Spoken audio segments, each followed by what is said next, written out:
Hati-hati buat lu pada yang olahraganya berlebihan, bagian tubuh ini bisa meleleh. Jadi ada fenomena yang namanya itu rhabdomyolysis, yang dimana bikin otot di tubuh lu itu meleleh ketika lu olahraganya terlalu ekstrim. Tapi lu pada mikirnya jangan ototnya meleleh kayak keju crot atau peju begitu ya, yang crot-crot-otot gitu, enggak gitu. Jadi melelehnya itu karena serat-serat yang otot yang kita punya itu jadi ngebuyar. Lu bisa ngebayanginnya mungkin kayak suiran ayam di topping bubur, kurang lebih kayak gitu.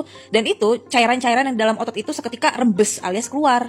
Nah, sebaca gua, cairan yang keluar dari otot tubuh kita ketika kita ngalamin rhabdomyolysis itu ada si protein otot yang nama itu myoglobin, terus yang kedua itu ada enzim otot. Dan istilah melelehnya itu karena rhabdomyolysis itu bikin yang otot kita yang awalnya itu padat gitu, terus jadinya ngebuyar dan cairannya kemana-mana. Jadi kesana itu kayak seakan-akan otot kita jadi meleleh. Tapi lu tahu nggak bahayanya dari rhabdomyolysis itu selain otot kita jadi meleleh adalah kita bisa kena yang namanya gagal ginjal. Dan kenapa kok bisa jadi kena gagal ginjal? Kalau misalkan lu ingat omongan gua tadi sebelumnya bahwa ketika otot kita itu pecah, ada dua cairan yang keluar. Nah, salah satu cairan yang di otot itu adalah musuh bebuyutannya dari si ginjal kita. Iyap, si myoglobin.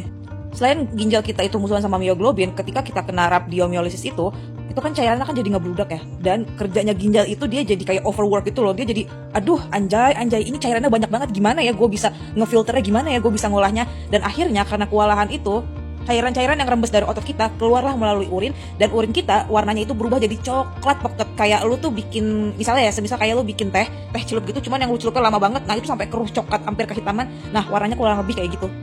Nah, biasanya rhabdomyolysis itu dia nyerang ke beberapa area tubuh kita, contoh itu kayak perut, lengan, terus betis, sama paha. Dan semisal, pesan gua kalau misalkan lu ataupun siapapun yang kena rhabdomyolysis, jangan dibawa ke tukang urut ya, karena kan masalah kita kan di otot kita nih. Kalau misalkan diurut, kasarnya itu urat kita makin ngebuyar, jadi langsung dibawa ke IGD kata artikel yang gue baca.